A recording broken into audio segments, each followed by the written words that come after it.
one of the turn signals work. What is up, guys? Back on the Studi once again, and today, oh yeah, it's that time. We got some spark pluggies and a good old 6-volt battery. I'm gonna throw it in this car and see what catches on fire and see what happens. Battery box is deleted itself. That's okay. We'll just sit that there and it'll hold itself just fine. Last video we cleaned it out somewhat. Got most of the rat crap out of here and seen what we were working with for the floor pans, and to be honest with you, they're pretty dang solid. Except for the trans tunnel. That's nothing to be desired. And down there is nothing to be desired. But that is no big deal. We found out this is, I thought was a seat warmer, which technically it is. It is what Studebaker called their climatizer. And under here is actually a mini heater core for the defrost. Does have overdrive. What I didn't show you guys in the other video is that we found the original color to the car. And it is this here bronze color right here. And how do I know that's the original color? Well, I found the old glove box insert and it still had the tag on it. Right there, body color, orange, gray, light enamel. So that is our factory color. Don't know why somebody decided to paint this thing taxi yellow, but oh well, because there's no yellow left on this car and it has the beautiful patina look. So let's throw that battery in this thing and see what comes to life. All right, we'll see if we can drop this in here. I tried to, I should probably cut this wire they got here. I don't have my cutters out here, so I'm just gonna, oh well, we'll just slip it in here around it. Put that battery in there, and if you see, this is a 6-volt car, positive ground, so basically, technically, your battery goes in backwards. The ground goes to the starter, to your solenoid and everything, and your power goes to a ground, whereas this one is grounded to the block. So technically saying the power is ran through the body, which I don't know how true that is. I'm not an expert on 6-volt. I just kind of know how to get by. But yeah, so that's in. Nothing's on fire yet. There's nothing going on in the car. So let's just start flipping switches and see what's going on here. All right. There's no seat in here, but I'm just gonna kind of scoot in here and sit on the floor. We have a key. We're gonna turn it. That's disappointing. That does nothing. Radio? That does nothing. Headlights? Hold on. We have a gas gauge that was kind of moving there for a minute. Overdrive. Horn.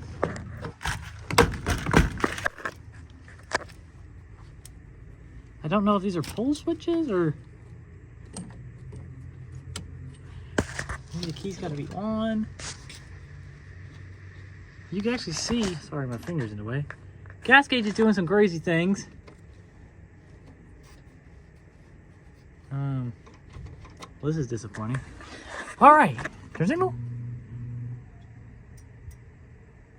Hold on, I hear a click. Let's go see if it's working.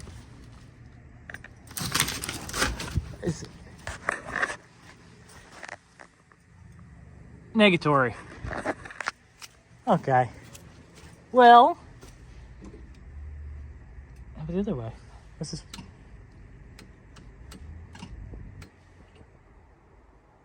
I don't know what all these switches are doing. This is a pretty lame video right now.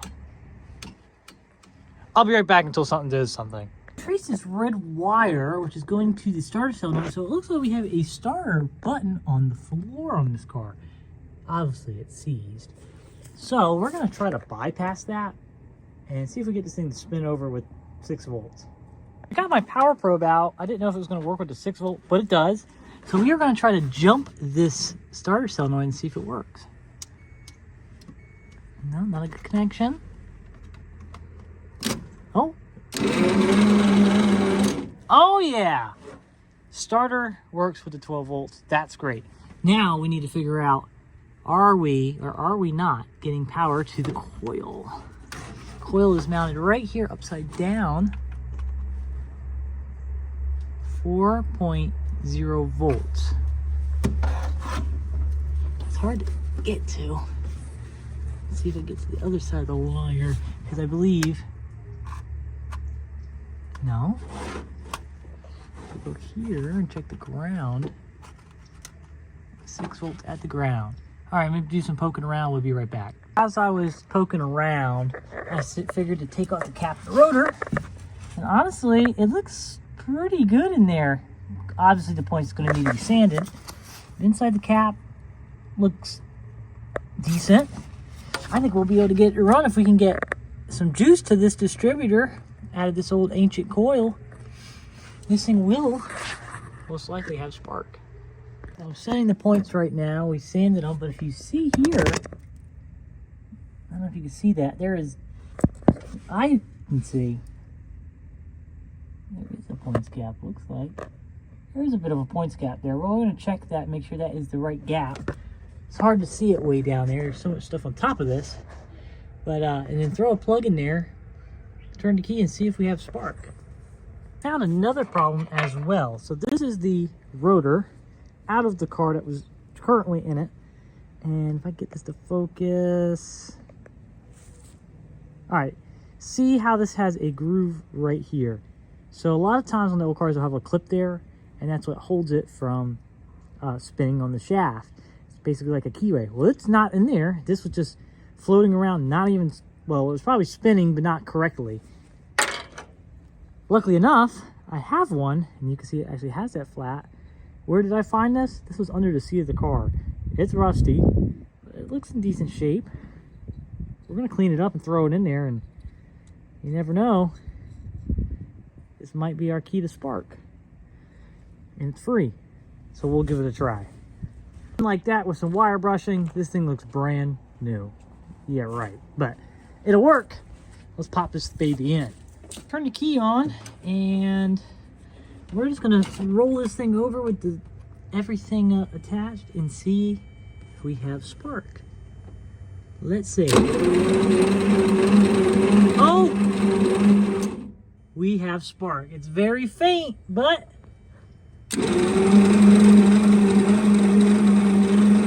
well, we had spark. Almost. See if I can get a better ground on this. Let's try that again. Oh yeah! I don't know. It's spinning over awfully slow, but there is spark. It isn't very. We have spark, guys. Let's get that carburetor off and vacuum out what wasp nests are still in there or dirt has fallen down. We'll throw all these plugs in, give her some juice, and see what happens. Yeah, I'm losing my daylight here, but I want to see this thing if it can make some noise today. So we need to rip this carburetor off and make sure there's no dirt daubers in there. So let's go ahead and do that. I'm going to go ahead and time lapse that for you guys.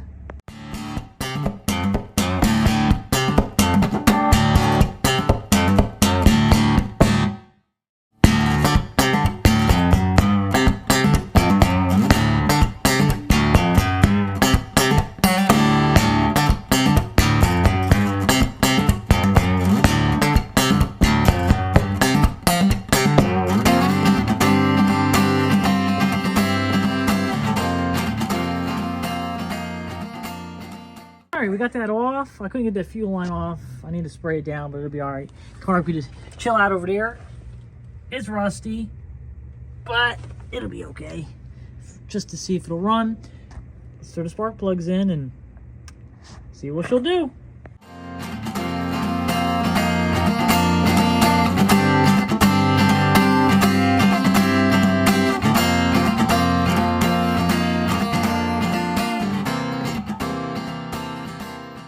all the new plugs in. I don't know if this is the correct firing order. This is just what I took it off.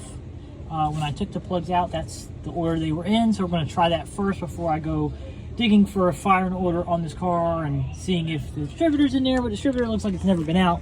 So we're going to go ahead and say that the firing order is right. Maybe. Maybe. So let me set this phone up. We're going to give this thing some good old juice. Spin it over and see what happens. This is the best angle I can get you guys, but let's go ahead and give her a generous spray. I think that'll be enough to ignite. All right, guys, let's see.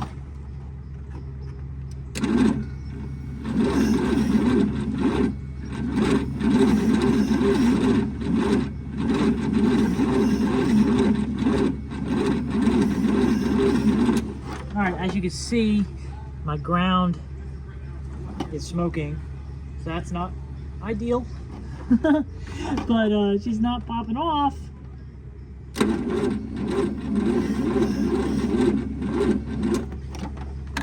I'll be right back, guys. We're gonna go hit this with some 12 volts to the starter and see if that helps.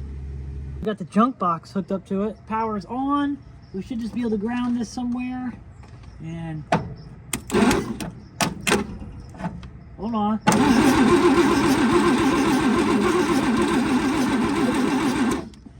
All right, nothing. Let's give her some more spray.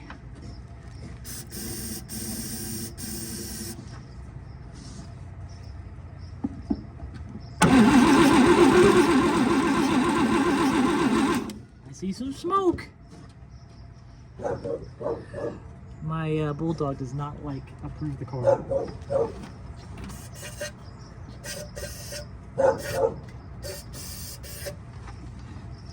Let's try it again.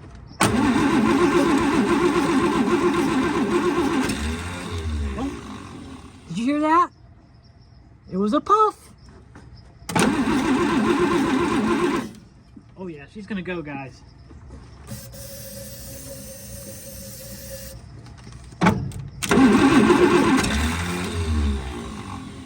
He wants to go. He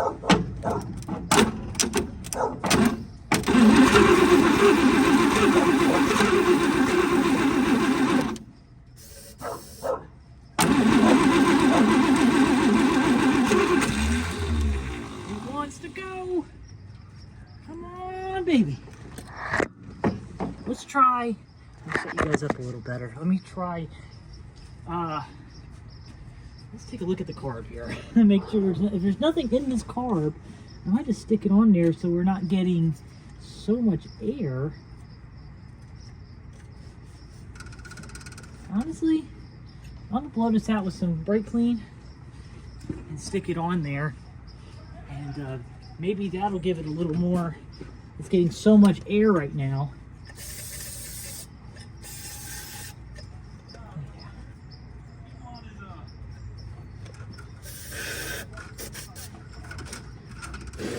Or it might be flooded. Let's go ahead and give it some more just to see. I really think it wants to go.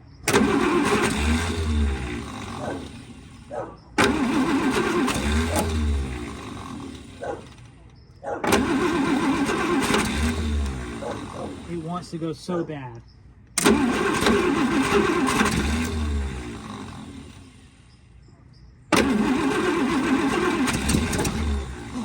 Closer.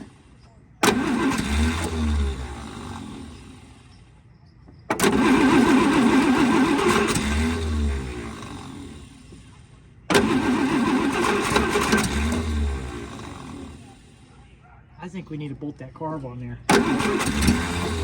It's making puff sounds.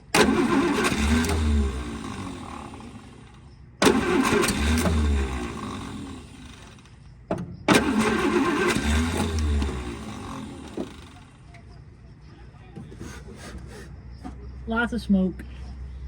Lots of smoke. Just sit the carb on there. There'll be a massive vacuum leak, but maybe it'll stop some of the airflow. Oh, whoa, whoa. We need to bolt that carb on. that helped a lot. Let's bolt this carb back on, and we actually might have something here. Guys, this car is going to run. You heard that? It's going to run with a good battery. The biggest fault right now is the cables that are on this car for the 6-volt battery. You have to have O gauge or double O gauge cables, or it's going to spin over super slow and it's going to labor. That's the biggest problem with 6 volts. A lot of people get that mixed up, and they put little 12-volt cables on there, and they have nothing but issues, and they say, oh, 6 volts sucks, da da da da da. No, cables suck. A good 6-volt system, I've learned this from my 49 Hudson that I basically did the same thing to, similar shape than this. Learned a lot on that. Gotta have good cables, but you can, I have seen guys do this before, 12-volt battery in trunk, keep it charged up just to run the starter. And honestly, that might just be what we do. I think that would help this car a lot, at least for, you know, to get it going. But you see, you heard it, it's gonna run.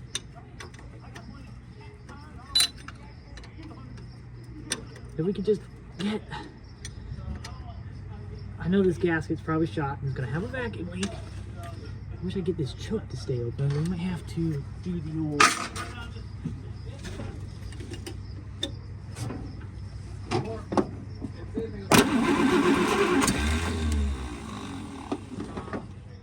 got a little bit of gas I found in the back.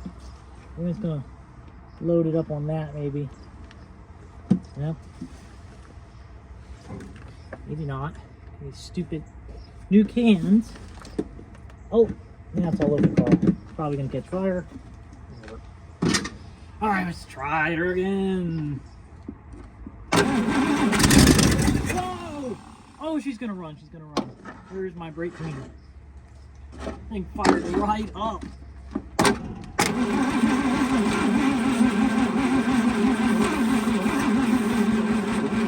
Oh, I think my jump box is going dead. Darn it.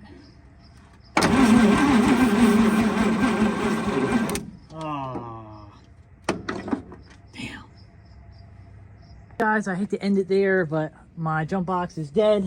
I have no gas, and we're gonna have to come up with a little better way. I think I may or maybe not boiling my 6-volt battery. It shouldn't be, because I'm not jumping it to the battery, but it could be backfeeding somehow, doing it that way. But this thing is going to run. You heard it. I dumped a little bit of fuel down there. If we possibly just rebuild that carb, or just plumb some gas to it, and kind of just bottle feed it, this thing will run. So, that being said, we'll focus on this maybe tomorrow.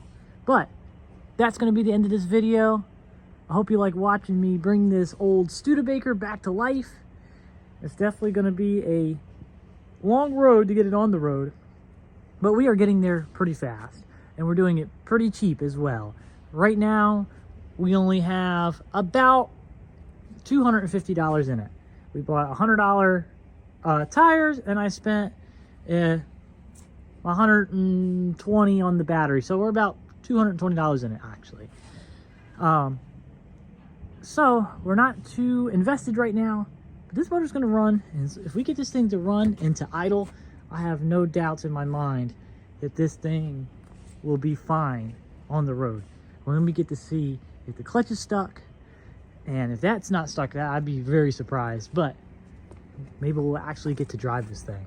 So stay tuned for more videos of the 1947 Studebaker Champion. Thanks for watching, guys.